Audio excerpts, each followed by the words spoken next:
তুফান সিনেমার title song প্রকাশ পেয়েছে, যেটা নিয়ে সাকিব ভক্তরা ছিলেন খুব অপেক্ষায়। টাইটেল সং বেশ ভালোই লেগেছে সাকিব ভক্তদের, অনেকেই পজিটিভ রিভিউ দিয়েছেন ফেসবুক এবং ইউটিউবে।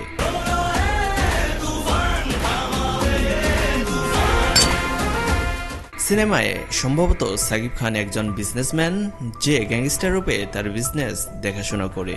সম্ভবত কোনো মূল্যবান বস্তু তিনি সেল করেন, যার জন্য অনেক মানুষ দেখভাল করার জন্য রেখেছেন তিনি।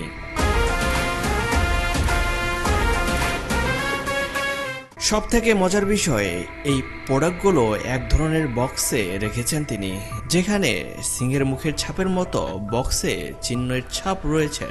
এই বিষয়টা অনেকটা সালার সিনেমার সাথে মিল পাওয়া যায়, যেখানে প্রোডাক্টগুলো চালান করার সময় পুলিশ চেকপোস্টে পুলিশ চেক করে এবং সেই চিহ্ন দেখে ভয়ে ট্রাকগুলো যেতে দেয়।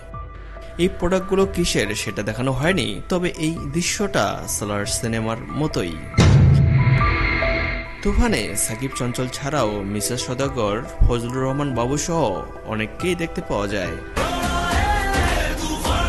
তুফানের এই টাইটেল সঙ্গে নায়কের কোনো কনসেপ্ট তুলে ধরা হয়নি। খুব শীঘ্রই তুফানের ট্রেলার প্রকাশ পাবে এবং সেখানে হয়তো নায়িকার যাবতীয় বিষয়গুলো বোঝা যাবে, যেহেতু সময় খুব কম এবং এই ঈদে মুক্তি পাবে। এখন এই পর্যন্তই। নিত্য নতুন নিউজ পেতে চ্যানেলটি সাবস্ক্রাইব করার অনুরোধ দিল। ধন্যবাদ।